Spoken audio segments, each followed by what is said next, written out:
So, ladies and gentlemen, Bernie Sanders had an interview with Jake Tapper recently about Joe Biden and his campaign woes.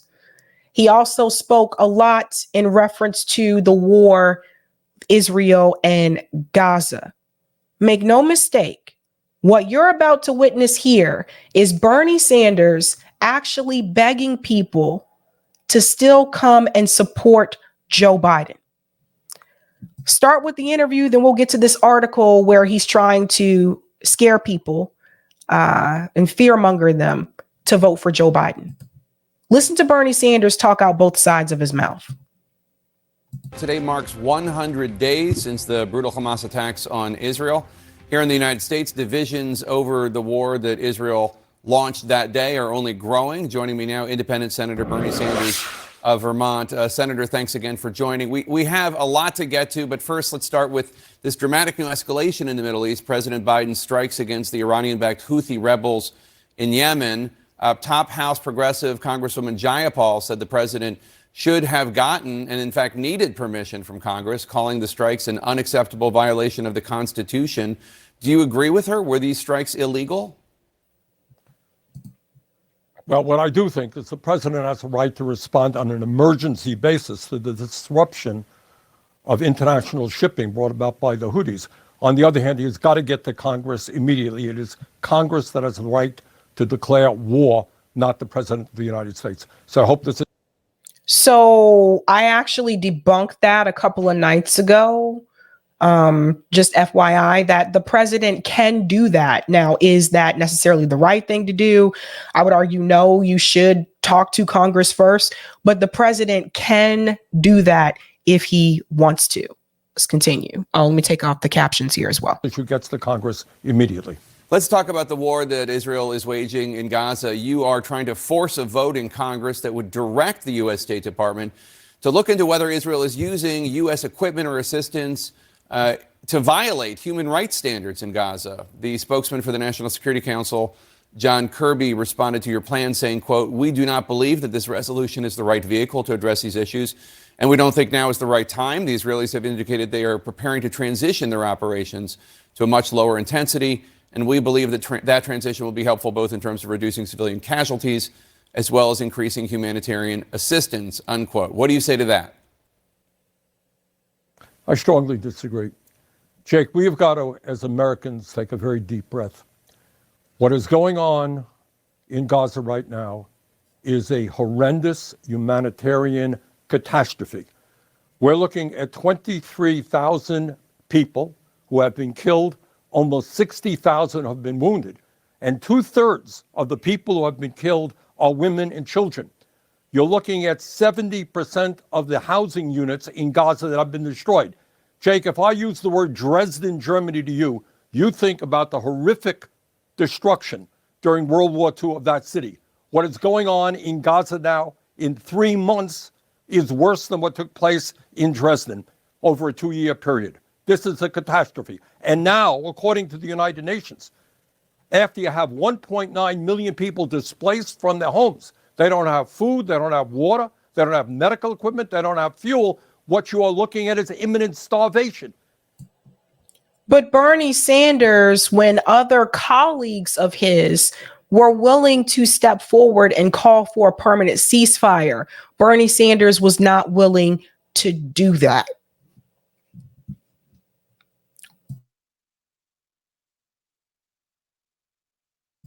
Sorry, I still have the cough. Bernie Sanders was not willing to do that. So just keep that in mind. That's why I'm saying, like, he's talking out both sides of his mouth. He'll criticize what's happening, but he's never going to take that extra step. Children are starving to death. So my view has been from the beginning, Israel has a right to respond to this horrific terrorist attack from Hamas. But you do not have a right to go to war against an entire people, women and children. And the United First of all, how are they still responding at this point in time, right? Because the attack this was October 7th, right? They responded heavily. And before October 7th, Israel was going into Gaza and mowing the lawn before there was even this war. So when Bernie Sanders makes this statement, or anyone makes the statement, they have a right to respond. Israel responded. If I punch you once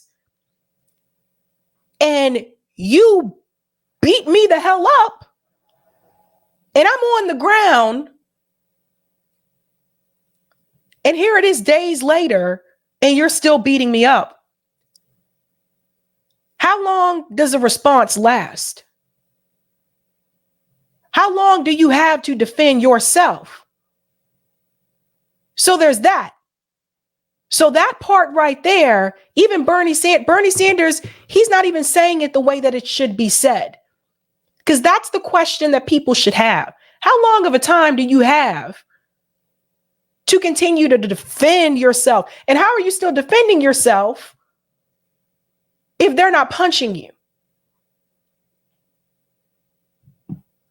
Because I'll tell you right now, the constant bombing from Israel is not making Hamas release any hostages. We had that one hostage release when there was the call for the temporary ceasefire. And then Israel went right back to bomb. So at this point in time, Israel is actually causing more harm towards the hostages actually being released. Because at the end of the day, it was never really about the hostages. Israel killed 3 of their own. So think about that. United States Congress has got to act because a lot of this destruction is being done with military weapons supplied by the United States of America. And what the resolution that I'm introducing is about, it's consistent with the Foreign Assistance Act. It says that if American military assistance is given to any country, Saudi Arabia, Israel, any other country, it has got to be used consistent with human rights, international human rights standards, and American law.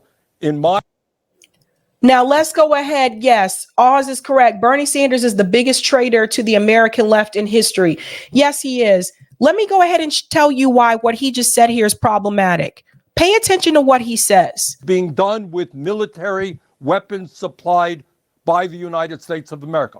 And what the resolution that I'm introducing is about, it's consistent with the Foreign Assistance Act. It says that if American military assistance is given to any country, Saudi Arabia, Israel, any other country, it has got to be used consistent with human rights, international human rights standards, and American law. So let me break something down for you folks. Bernie Sanders still agrees with the U.S. government giving Israel weapons. And Bernie Sanders wants us to trust that Israel is going to follow international law when they've been breaking it all this time. This is why I say again, he's criticizing what is happening, but he does not want a ceasefire. He still wants the war. Here's what should be said. If you're a true progressive, you should be calling for an end to all of these wars. And number 2, you shouldn't agree with the U.S. government giving arms to anybody. Period. Because the death of the people, of the civilians that are killed, whether it's Gaza, whether it's Yemen, whether it's Syria, it's on our hands. The reality is, ladies and gentlemen, Israel would not have been able to commit the amount of atrocities that it has against the Palestinian people since October 7th if it were not from the aid of the United States. And that is the reason why South Africa has decided to not only call Israel to the ICJ, but they are also suing the United States government and the UK for being complicit, for aiding Israel. That's why. In my opinion, That is certainly not the case. We have a horrific humanitarian catastrophe. We cannot turn our backs on it. Congress has got to start moving to protect children in Palestine. Now, how are you going to protect? Now, let's talk about this, folks. How are you going to protect those children in Gaza if Israel is still indiscriminately bombing the Palestinian people in Gaza? How are you going to protect the children when the Palestinian people can't even leave Gaza? They can't go into Israel. They couldn't even before this war without special permission. They're fenced in. They can't leave by sea. Israel controls the sea. They'll just shoot them like they shot the 2 Palestinian fishermen that were just trying to fish. They can't go into Egypt, and they should not have to. So the question is, how are you going to protect those women and children that you're speaking of, Bernie Sanders, if Israel is claiming that Hamas is using the people as human shields? And that's why they use that phrase. They use that phrase as an excuse to bomb everything and everyone. Now, of course, Jake Tapper isn't going to ask Bernie Sanders that question. You think that you can get 51 votes? Not on Tuesday night. I don't. I think we're making progress. I think what we're trying to do is unprecedented. This is the first time this particular resolution has ever been brought to the floor for a vote. This is the first time we have ever seen, members of the Congress beginning to stand up to Israeli aid. So it's going to be a long, hard process, but we got to begin somewhere. This is the beginning. So you have been critical about what you call Netanyahu's illegal, immoral, brutal, and grossly disproportionate war, unquote. 100 days ago, of course, right. On October 7th, Hamas sent hundreds of fighters into Israel. They took hostages. They killed children. They killed families, grandparents. Yes. What should have been done? How can the Israelis go after Hamas if they are hiding among the Palestinian civilians? Well, Jake, that is See, this is why I said this before. How many times have we heard them say that they are in the tunnels? If you know they're in the tunnels, you should be going into the tunnels. Listen to how Bernie answers this question. Very fair question. As I've said a million times, what Hamas is a disgusting terrorist organization. What they did is unspeakable. And they still are holding over 100 hostages. The situation is difficult. It's a highly densely populated urban area. Fighting there is very difficult. No question about it. This is not an easy task to go after Hamas. But you don't starve hundreds of thousands of children. So you see what's happening here? You see what Bernie Sanders is doing? In the process. Israel is a very sophisticated military, one of the most sophisticated in the world. It is not easy, but you don't destroy an entire people in the process. I think most people would say that is morally unacceptable. See, let me tell you how Bernie Sanders is full of it, okay? Bernie Sanders knows damn well that the goal of the Netanyahu administration was to remove the Palestinian people altogether from the region. Bernie Sanders knows that. He's not stupid. People have actually confronted Bernie Sanders about this issue actually prior to his 2016 presidential run. I played a video on the show before of one of his town halls where he was confronted about this, and he actually yelled at his own constituent and told them to be quiet and sit down and shut up. And he said Hamas was the problem. Even back then, Bernie Sanders was not willing to acknowledge the racist goal of the state of Israel. He wasn't willing to acknowledge it because Bernie Sanders, once again, regardless of what the issue is only willing to go so far. This is Bernie Sanders here trying to basically save his own reputation, which has been destroyed over the past couple of years. He knows damn well that the answer to this issue isn't just giving food to starving kids. He knows this. This is Bernie Sanders trying to play this game and trying to hold on to whatever is left of his base that is still out there. That's him still trying to hold on just a little bit. Got to protect my legacy somewhat. It's a mess. So what do you think they should be doing right now, the Israelis? Well, I think for a start, there has got to be an immediate humanitarian pause.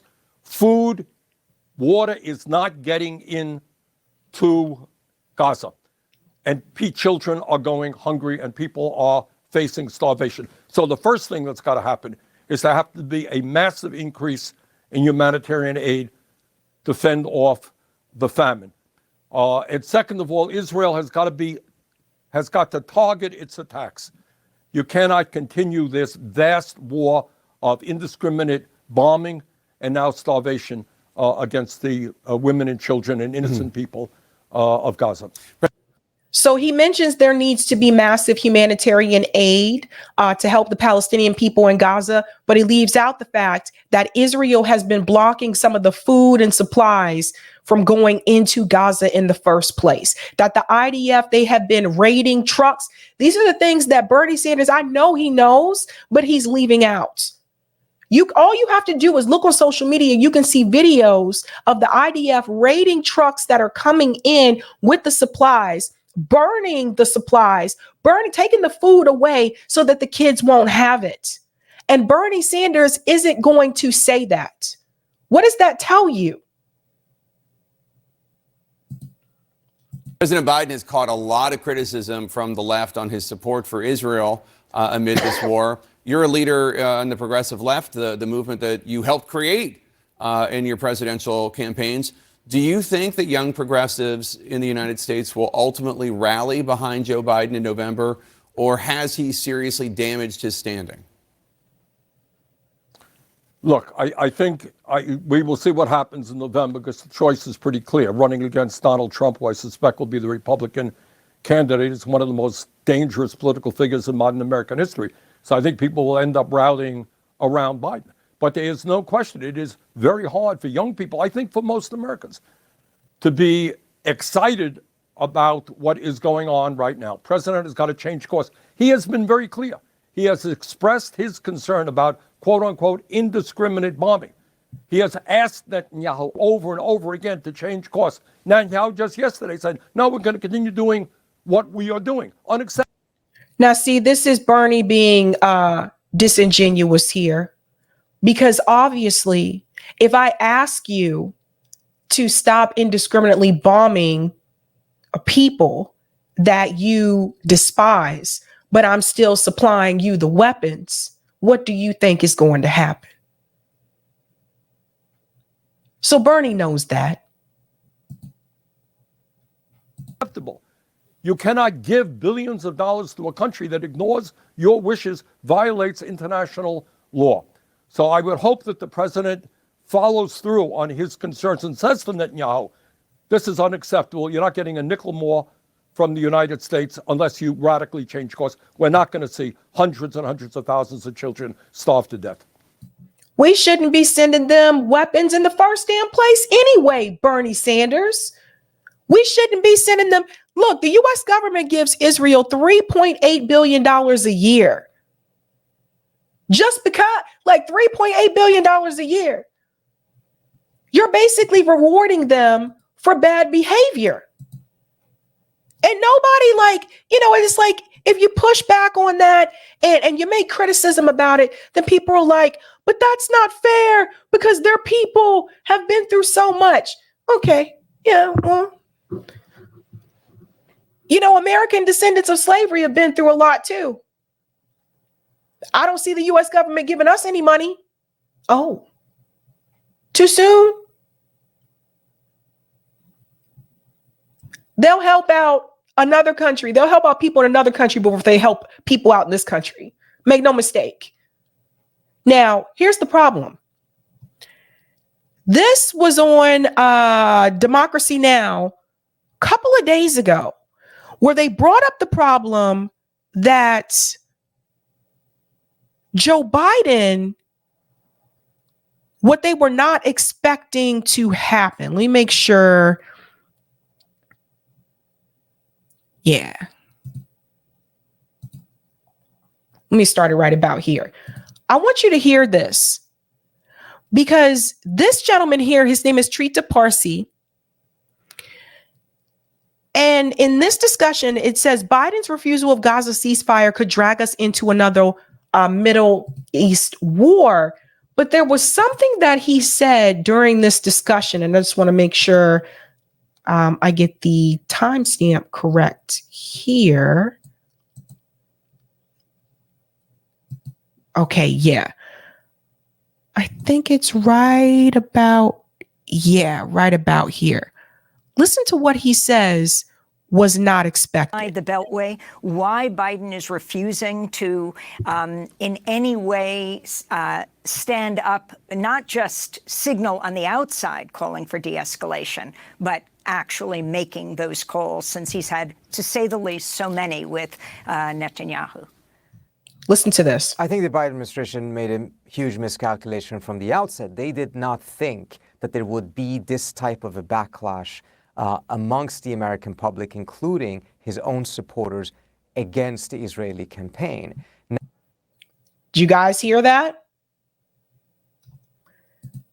The Biden campaign or the Biden administration did not expect this type of backlash towards this war and towards his administration giving weapons to Israel. So when the protests started, and they have been continuing, they didn't have a response for that. They didn't expect that. Now, how do you get to the point where you don't expect that to happen? You are not in tune with your constituents. Number one, I told you Biden didn't really have a solid base to begin with. There was a lot of people voting against Donald Trump, so there was that. But number two, you're not actually talking to the people on the ground, because you were talking to donors and you're talking to people in that DC Beltway. You are not talking to these younger voters. Did you talk to people in Muslim communities to ask them how they felt about this? Now I see an announcement that says Joe Biden wants to go to Michigan to try to win over the Muslim voters again. If I was you and I were in Michigan and he's supposed to be going to Dearborn, I'm not telling you not to go to the event, but if you go to the event, if it was me going to the event, I'd bring everybody I know and we'd have a sea full of Palestinian flags. A sea full of them. Did he talk to those people? Did he talk to younger voters about how we feel about war? Has he been talking to the Gen Z kids? Has he talked to millennials? That's because Joe Biden and people like Joe Biden are out of touch. They're not paying attention. Joe Biden and Barack Obama still think it's 2008. A lot has changed in this country. People are fed up. People are tired. And the pro-war narrative doesn't work the way that it used to, boo. Doesn't work the way that it used to. So if he actually wasn't out of touch, and if he was paying attention to his constituents, and if he was actually talking to everyday people on the damn ground, it wouldn't have come as a surprise. Now, Bernie is also repeating DNC establishment talking points. Listen to this article from The Guardian. Bernie Sanders, it will be the end of democracy. Bernie Sanders on what happens if Trump wins and how to stop him. So here is Bernie Sanders repeating a DNC establishment talking point. The end of democracy.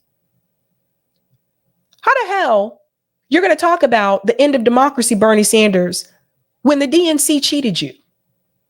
You know damn well we don't have a true democracy in this country. So you see this? It's a clown show. It's a clown show. So I want to go to one part in this article. I'm not going to read the entire article, but there's one piece here that I do want to highlight right about here. Now, as the Iowa caucus kicks off the 2024 primary season on Monday, Sanders is at it again, except this time he says the stakes are much higher. A second Trump presidency will be more extreme. He is a bitter man, having gone through 4 indictments, humiliated. He's going to take it out on his enemies. Even for a politician who doesn't mince his words, his assessment of a Trump victory in November is sobering. It will be the end of democracy, functional democracy. That's Bernie Sanders' quote. Here's Bernie Sanders seriously trying to pretend like we have real democracy in this country.